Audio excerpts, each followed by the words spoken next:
truc dont les bébés parlent souvent, en tout cas chez moi en consulte, c'est de la gratitude. Souvent, les petits comme ça, ils commencent par mais merci maman, merci papa, merci mon frère, merci le chien, merci le chat, merci le soleil. Enfin, il y a vraiment de la gratitude. Et quand ils sont tout petits, souvent ça démarre.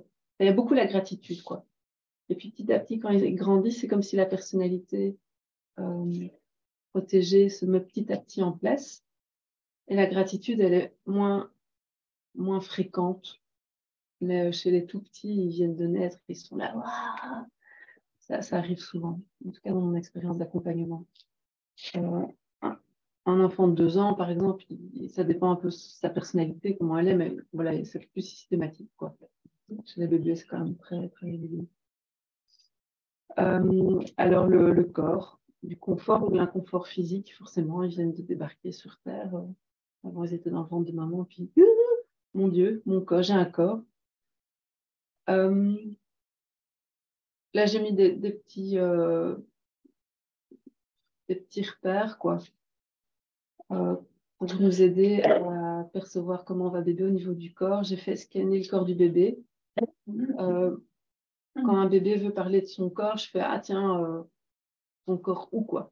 Et moi, ce que je fais régulièrement, c'est allez, on commence à la tête, on va jusqu'aux pieds, d'accord. Alors, les cheveux, ça va, oui, ok, le front, non, je suis pas chouchou. Hein, le nez, ah, on dirait que t'es un peu encombré, genre les sinus là qui vont. Oui, d'accord. Et puis je scanne. La mâchoire, oui, un peu une tension, oui, à gauche, oui. Ah, d'accord, ok, bien. Et puis je peux poser des questions à la maman, est-ce que l'allaitement, si ça marche? Ah oui, peut-être mieux à droite qu'à gauche. Ah, ok. Vous avez été chez un ostéo? Ah non, pas encore. Ah, peut-être c'est ça une piste. Parce que moi j'ai l'impression, voilà, que peut-être un peu trop tard. Voilà. Ça peut servir d'ouverture pour d'autres thèmes par la suite, ce petit scan. Oui, l'échelle de douleur. Un enfant qui me dit qu'il a mal. Le truc là qu'on fait le plus grand, de 1 à 10, chouchou, tu dirais quoi? 6, ah, t'as quand même un 6, d'accord. C'est où? C'est aux intestins, oui, t'as mal au ventre, chouchou. Ah, d'accord. Et alors, je lance la discussion avec les parents. Ah, vous avez l'impression que parfois c'est vraiment des pleurs de douleur. Et oui, oui, oui. Alors, mon entourage me dit que je suis une maman poule, que je stresse pour rien, tout ça. Moi, je vois bien qu'il a mal. Enfin, je doute après, tatati, tatata. Je dis, bah écoutez, en tout cas, il y a une faute d'orthographe. Bon, ben voilà. Expérience. Expérience, oui. Ah ouais, c'est con. Expérience. Ça, c'est ma dyslexie. Hein. Une correction. Je suis dyslexique quand même assez. J'ai quand même écrit un livre comme dyslexique. Du chapeau, dit. Avec un correcteur. Heureusement. Oui. Et 1000 correcteurs orthographiques. Bref. Et ça, c'est moi. Expérience. C'est ok aussi. Laisse-le, va, c'est mignon. Bref, donc l'échelle de douleur, en tout cas, ça peut être intéressant et aussi pour soutenir le parent, l'aider à prendre confiance dans ce qu'il vit. Si vous voyez des fautes, je veux bien le savoir. Ah, ok. D'accord. Voilà. Expérience des 5 sens. Parfois, des bébés qui ont une sensibilité, oui, qui sont forts en lien avec leurs 5 sens, ils vont pouvoir partager. Ah, c'est dingue. L'odeur de ma maman, j'aime être près de ses seins parce que ça sent comme ça, une odeur âcre. Ils décrivent avec grande précision l'odeur du sein. Ou le goût du lait, comme ça. Il y a des enfants qui vont décrire le goût du lait tiède qui coule dans la gorge et que c'est la meilleure sensation du monde et qu'après, ils aiment s'endormir comme cul, comme ça. Voilà. Donc, ils peuvent avoir des descriptions comme ça super belles et précises. C'est vraiment gai, je trouve, d'écouter ça et ça permet aussi d'accompagner les parents, quoi. Une mère qui allait, qui a galéré avec son allaitement, puis qui a son bébé qui dit maman, c'est la plus belle sensation du monde. Ouais, ça fait du bien, quoi. Voilà, alors les 5 sens, ça peut être aussi une raison de surcharge pour les enfants, les petits. Et donc, des enfants qui déchargent fort le soir, qui pleurent, qui pleurent, qui pleurent, ben voilà, parfois, c'est ça, en fait. Hein. Ils sont tellement en relation avec le monde extérieur que, ben, qu'ils ont besoin de pleurer pour décharger tout ce qu'ils ont vu de beau, quoi. Tout ce qu'ils découvrent, en fait. Hein. Alors, j'ai mis dans le mind map à chaque fois autre, parce que si vous aimez fonctionner par exploration, ça peut être sympa de tomber sur un confort physique autre. Parce que le thème est là, l'exemple n'est pas là, vous pouvez après creuser. Donc, à chaque fois, j'ai mis des autres. Ça va, je continue comme ça, parcourir, ouais. Ok, alors les émotions. Alors, bah, ça aussi, forcément, ils en parlent. Hein, ils expriment pas mal d'émotions. En pleurant, en gazouillant, en souriant, en étant paisible. Des émotions confortables, inconfortables. Les listes des émotions derrière, ça peut être utile pour cerner un petit peu ce qui se passe pour le petit loup. Alors, au niveau des émotions, attendez, je veux partager. Soit c'est effectivement quelque chose qui a besoin d'être entendu, coince un peu dans l'histoire du bébé. Soit ça arrive souvent que c'est pas vraiment son émotion à lui, c'est l'émotion du parent, souvent de la maman, si c'est la maman qui s'occupe de lui, beaucoup. Et donc, il pleure pour la mère, quoi.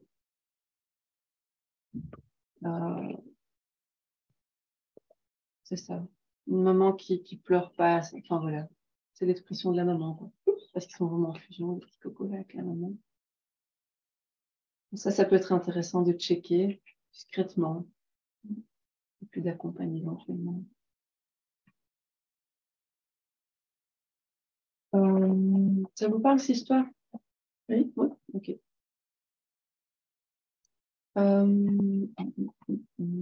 Alors, le sommeil, ça, c'est souvent une des raisons de consulte. Mon bébé ne dort pas, qui en fait pas la vraie raison, qui est je ne dors pas parce que mon bébé ne dort pas, je suis éclatée, je n'en peux plus, je ne tiens plus debout, je ne tiens vraiment plus debout, Charlotte, c'est-à-dire quand je me lève, je tombe. Voilà, donc, des parents vraiment très, très, très, très fatigués, en épuisement. Parfois, ils viennent avant l'épuisement, c'est super. Parfois, ils arrivent quand c'est un peu tard. Ce que j'ai observé qui est intéressant, c'est que je dirais une fois sur deux, en fait, le bébé, il va très bien. Enfin, il vit ça bien, en fait, hein, de téter toute la nuit, il est confortable près de sa maman, près de son papa. C'est des petits moments privilégiés. S'il y a des grands frères, des grandes sœurs, lui, il se retrouve dans sa petite bulle, lui, il aime bien, en fait.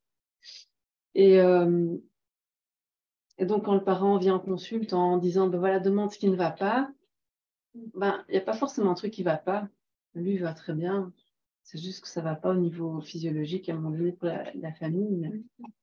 Mais ça peut arriver que le bébé aille très bien. Voilà, ça, c'est une chose qui peut être intéressante de savoir. Parfois, il y a des bébés qui ont des trucs à dire par ailleurs, qui ne dorment pas pour plein de raisons différentes. Je sais pas ce qui... Enfin, je te dis ce qui me vient, puis tu complètes si tu veux bien. Enfin, si tu as envie de réviser. Ça peut être donc chez les petits pour une mise au monde qui a été intense. Et la nuit, du coup, c'est comme s'ils revivent un peu l'accouchement, quoi, leur mise au monde. Donc, il y a besoin de... Ça peut être utile à se donner la parole à bébé sur, bah, tiens, comment tu as vécu ta naissance. Voilà, aborder le sujet de la naissance avec les parents. Quand le papa est là, c'est génial parce qu'il y a aussi son point de vue à lui qui intervient, le papa ou le coparent. Allez, voilà, juste verbaliser ça.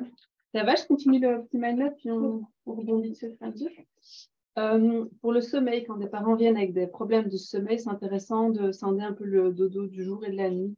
Tiens, les siestes, ça se passe comment? Oui, nickel, nickel. Les nuits cata, tiens, les siestes, c'est dans quel environnement? Est-ce qu'il est dans sa chambre? Est-ce qu'il est redressé? Ah oui, il aime bien dormir dans son domo, je sais pas quoi. Ah oui, d'accord, donc il est plutôt...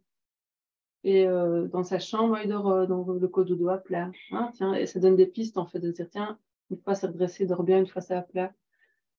Tiens, est-ce que vous avez l'impression qu'il y a un peu de reflux? Oh non, non, non. Et puis en creusant, tu vois le bébé, tu sais, qui tourne sa tête. C'est quoi? C'est quand même bizarre, ce posture-là en arrière, parce qu'il n'y a quand même pas un peu de reflux, genre caché, quoi. Enfin voilà, donc c'est toutes des petites infos qui permettent, en fonction de qui vous êtes et de vos expériences personnelles, en fait, en tant que parent, en tant qu'accompagnant, de diriger le truc. Les papotes donnent des infos et après on pose des questions et puis après on accompagne. En fait. Sommeil vécu du bébé, vécu des parents, ça je l'ai dit juste avant, parfois bébé est tout pisse et les parents n'en peuvent plus. Le sommeil, on pourrait faire un livre sur le sommeil des bébés, hein, c'est représentatif de près tout, quoi. Il dort pas parce que, je sais pas moi, Prendre soin de sa maman. il prend soin de sa maman. Il y a un jumeau étoilé. Ouais. Dans le sommeil, en fait, on pourrait interroger différents. Est-ce que c'est un inconfort physique? Est-ce que c'est émotion? Est-ce que c'est Ouais. Ouais. Et la chambre aussi. Ouais, la chambre. La position des lits. Les hypersensibles, la grenouillère qui serre trop le pied, que c'est impossible de dormir tellement ça se serre, ce fichu pied. J'ai bébé comme ça qui dit, mais pourquoi est-ce qu'on vit comme ça, quoi? C'est horrible. Des enfants qui ont des grands pieds, mais, tu sais, et qui sont là, qui ont grenouiller, mais non. Ouais. Je vis pareil. Du coup, je suis toujours pleine d'empathie. Oui, je comprends. Il faut lui couper ces trucs, sortir. Ou les trop emmaillotés. C'est ça. Et qui J'ai crèvent de une fois chaud. un bébé, un bébé de 6 jours. Un collègue l'avait saucissonné. Hein. Elle est partie en vrille de colère. On va défaire ça. Et je calmer. Ouais. Pas faire un mouvement. C'est ça. Il y a plein de pistes en fait. Mais oui, c'est ça. Ça, c'est vraiment au feeling, à l'intuition. Et alors, si on a la chance de pouvoir voir le bébé à l'observation, quoi, de voir le relationnel avec le parent, c'est un point de piste. Des messages aussi. Parfois des messages, des trucs à dire qui font que le bébé ne dort pas. Parce que... Ou des. Tu as eu aussi des. Je trouve ça tellement fun de vivre qu'ils veulent en profiter un max, quoi. Et du coup, ils dorment la journée parce qu'ils n'en peuvent plus, mais la nuit, il y a tout, il y a vraiment tout. C'est possible, hein, vraiment. Alors, au niveau de l'alimentation, qu'est-ce qu'il y a? Voilà, ils vont dire ce que j'aime pas. Dans les transitions alimentaires, ça peut être chouette les papotes. Les transitions. Ils peuvent avoir plein de trucs à partager quand on passe de l'allaitement au biberon à la nourriture solide. On rajoute des aliments. Enfin, bon, ça peut être intéressant de creuser tout ça. Un bébé qui était paisible et qui devient hyper nerveux comme ça. Ça peut être intéressant de prendre le mind map et de choper tout alimentaire s'il y a eu un changement alimentaire.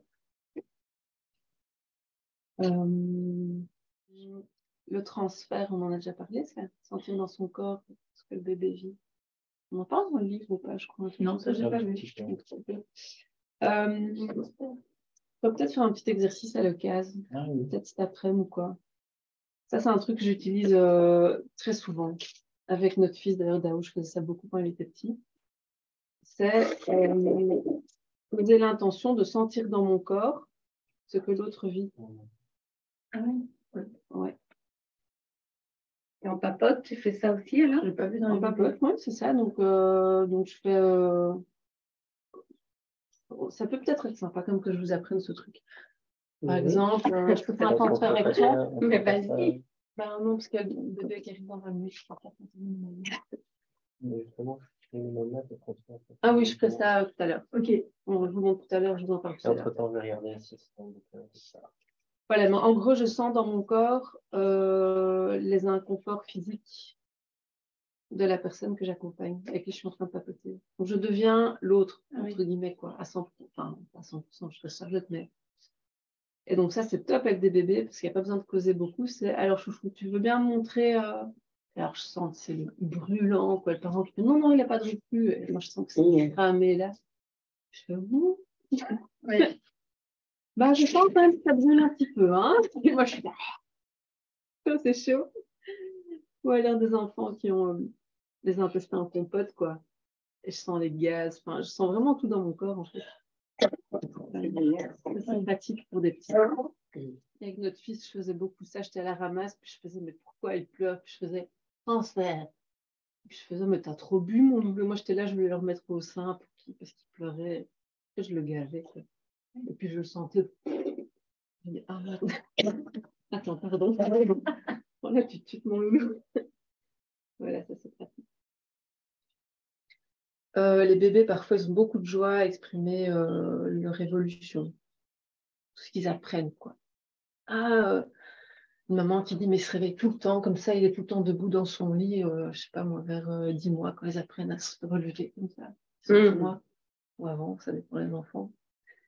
Et en fait, le bébé, il est tellement excité d'apprendre à marcher, à bouger, tout ça, qu'il se réveille la nuit. Et en fait, il n'arrive jamais à se calmer, tellement il déborde au niveau émotionnel de cette joie de pouvoir faire comme ses frères et sœurs ou pouvoir explorer le monde debout.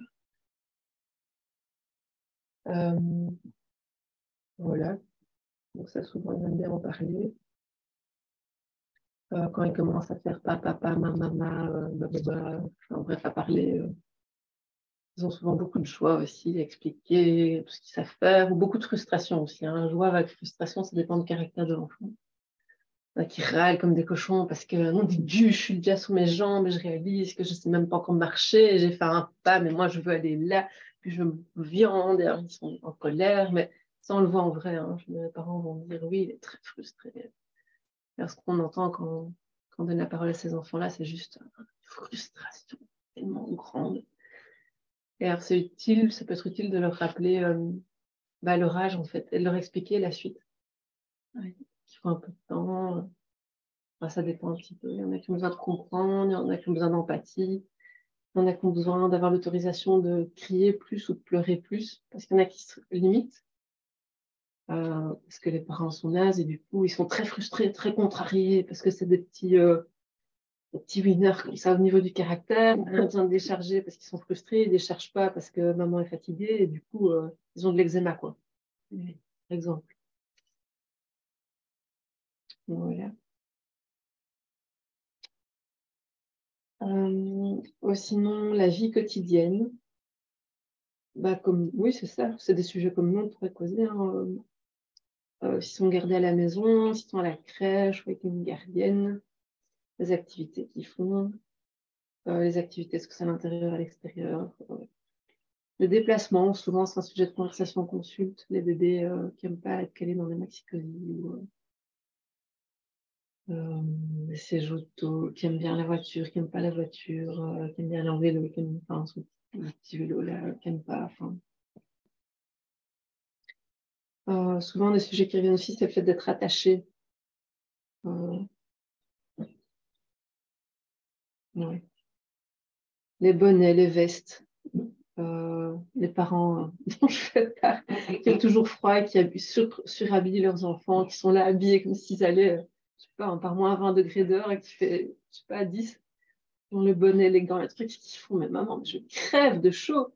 La mère qui fait, je comprends pas, je trouve ça moi dehors, il pleure, il a l'air inconfortable. Et en fait, habillé comme maintenant, quand vous êtes venus, oui, il a chaud, non? C'est possible qu'il est trop chaud. Ah oui, oui, je crois. Il est souvent tout sueur, tout soit un temps. J'ai peur qu'il est froid. Je dis, mais oui, je comprends. Moi, c'est pareil. Ça peut être des trucs comme ça qui ont beaucoup de poids, en fait, hein, dans le quotidien.